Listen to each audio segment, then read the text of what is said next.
Bonsoir et bienvenue au grand rendez-vous d'actualité de la télévision rwandaise.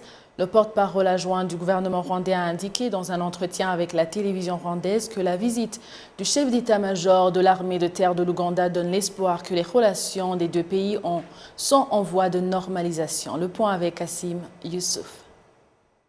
Le soutien que l'Ouganda apporte au groupe terroriste dont l'objectif est de déstabiliser le Rwanda et la maltraitance que subissent les Rwandais dans ce pays sont parmi les éléments majeurs que le Rwanda présente comme facteurs qui ont fragilisé sa relation avec l'Ouganda.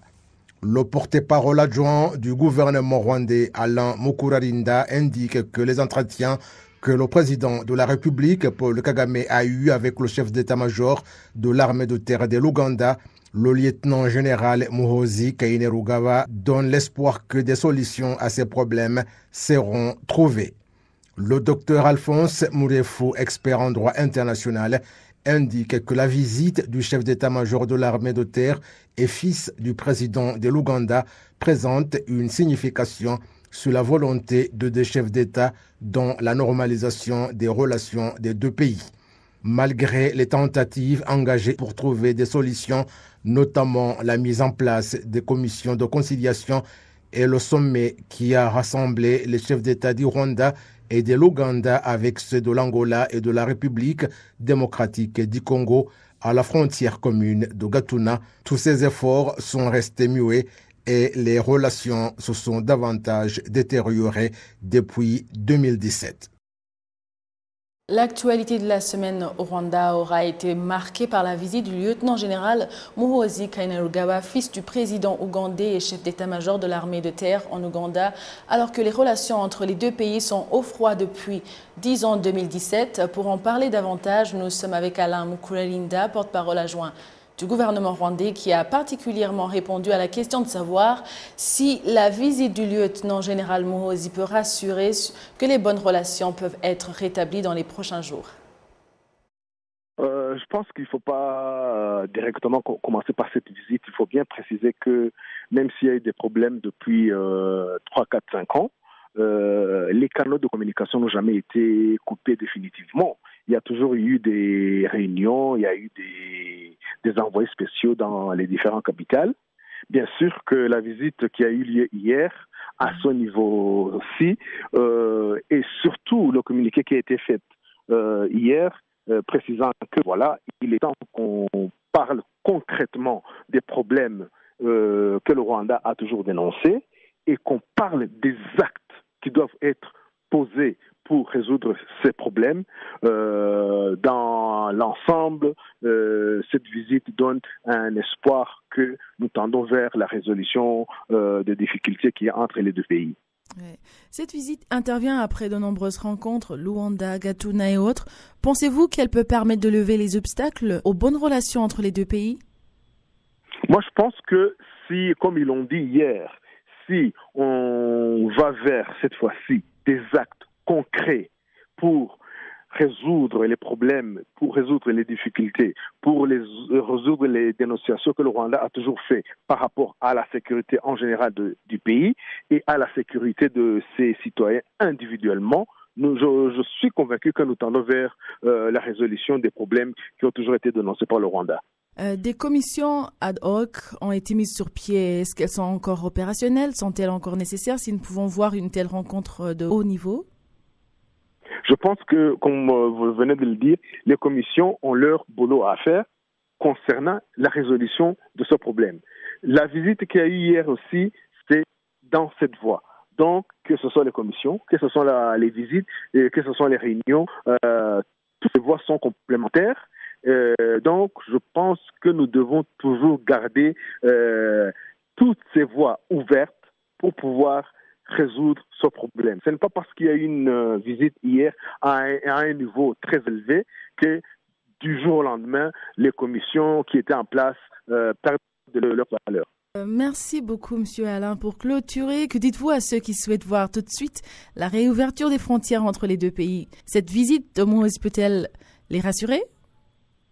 La visite peut rassurer, mais je leur dis, faites attention, il faut d'abord que les problèmes que qui ont toujours été dénoncés par le Rwanda, ce sont des problèmes de sécurité nationale, ce sont des problèmes de sécurité des individus, des Rwandais. Il faut d'abord que ces problèmes soient concrètement et pratiquement résolus. On pourra parler de l'ouverture des frontières et de la reprise normale des relations entre les deux pays. Mais je pense que, comme le président hier et l'envoyé spécial du président Museveni se sont engagés à aller vers des actes concrets, il y a un espoir que les problèmes vont être résolus. C'était le porte-parole adjoint du gouvernement rwandais qui revenait sur les relations entre le Rwanda et l'Ouganda. Place maintenant à certaines sociétés d'assurance maladie et l'association des cliniques privées opérant au Rwanda qui sont en désaccord sur la décision de ne plus accueillir leurs clients pour des soins de santé. Kassim Youssouf. Environ 5000 clients de 3 sociétés d'assurance santé, à savoir Radiant, Sanlam et Britam, pourraient ne pas avoir accès aux services sanitaires des cliniques privées à partir du 25 janvier à cause des arriérés d'environ 5 mois non encore payés. L'Association rwandaise des cliniques privées indique que cette décision est intervenue après diverses réunions qu'ils ont tenues avec les sociétés d'assurance, mais sans succès. Société d'assurance imara amezi 8 itishyura ivuriro. Imaginez une société d'assurance qui fait 8 mois sans payer la clinique. Vous comprenez que cette clinique subit une perte et commence à solliciter des prêts bancaires pour payer le salaire du personnel et nous avons trouvé que c'est assez. Pour trouver une solution définitive, il faut que les sociétés d'assurance payent les cliniques à temps. Cette décision n'est pas prise sans qu'on n'en ait pas parlé et les sociétés d'assurance savent que nous avons tenu diverses réunions. Les cliniques, de leur part, ont écrit en demandant pourquoi ils ne sont pas payés et l'association a fait la même chose et il n'y a pas eu de réponse.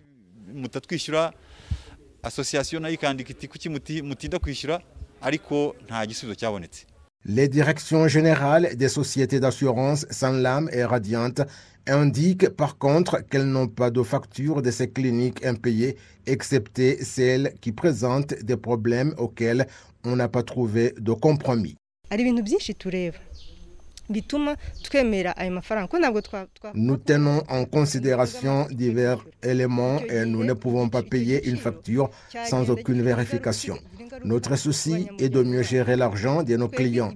On ne peut pas dire que Sanlam n'honore pas ses engagements, c'est impossible. Cependant, ceux qui ont un problème, comme nous l'avons écrit, nous leur avons dit de venir pour que nous puissions leur trouver des solutions.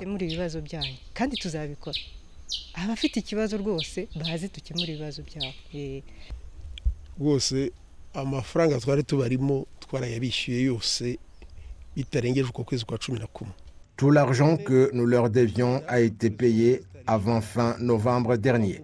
Je suis d'accord que certaines factures peuvent ne pas être payées parce qu'elles présentent des anomalies et alors nous leur demandons de venir pour en discuter.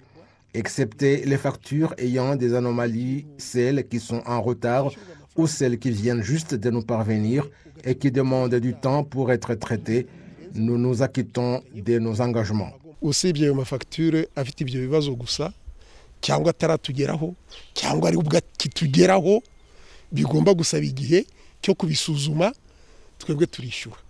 Les médecins des cliniques privées déplorent l'attitude de ces sociétés qui leur dictent ce qu'il faut faire ou ne pas faire alors qu'ils sont des professionnels qui savent très bien ce qu'ils font. L'Association des assureurs santé du Rwanda indique avoir écrit au ministère de la Santé à ce propos pour qu'une solution soit trouvée.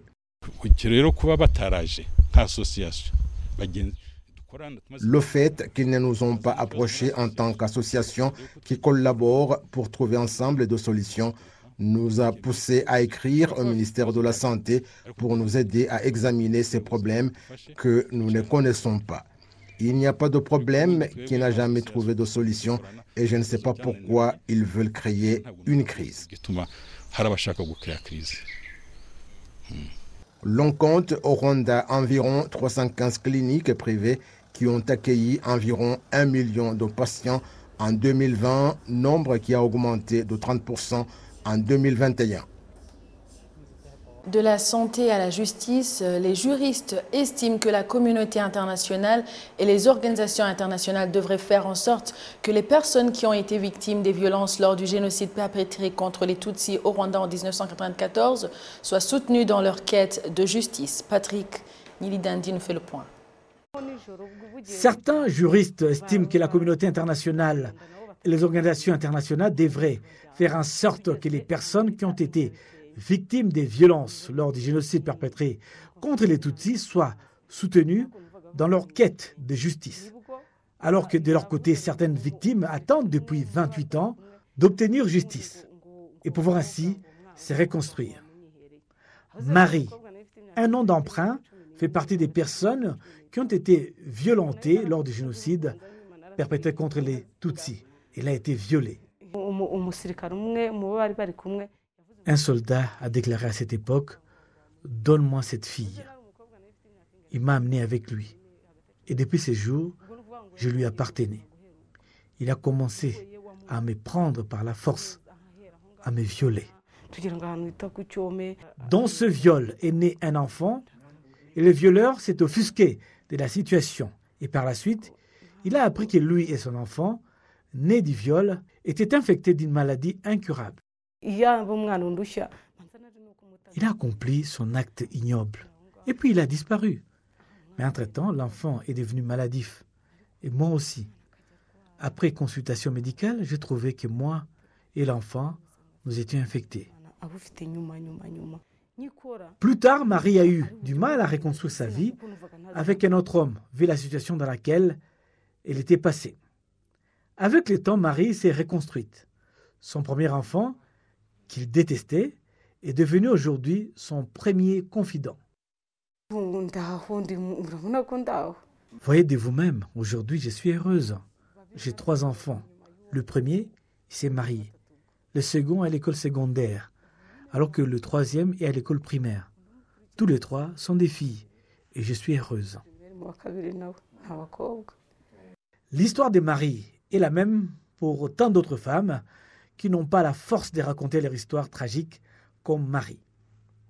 Elles partagent leur parcours avec des professionnels qui les suivent, y compris des organisations non gouvernementales telles que Sevota où Marie s'est réunie régulièrement. La fondatrice de cette organisation indique que même 28 ans plus tard, ces victimes ont besoin d'être davantage assistées pour guérir. Nous ne devrions pas les blâmer. Nous ne devrions pas ajouter à leur douleur, mais plutôt nous devrions les aider à se relever et à sortir de ces traumatismes en les encourageant et en leur disant des mots qui les élèvent. Le tribunal pénal international pour le Rwanda, TPIR en sigle, a jugé que le viol était une arme utilisée lors du génocide perpétré contre les Tutsis. Aloïse Mutabingwa, un avocat qui a représenté le Rwanda au tribunal, a déclaré que la communauté internationale aurait dû mettre en place des moyens permettant de prendre efficacement en charge ces victimes. Il a été planifié et exécuté. Les viols collectifs étaient endémiques contre les femmes Tutsis. C'est pourquoi il ne peut être considéré comme un viol régulier. C'est plutôt un crime contre l'humanité. Et feu le juge Kaima a été le premier à le juger comme tel lors du procès de Jean-Paul Akayezu, qui a été reconnu coupable et condamné à la prison à vie.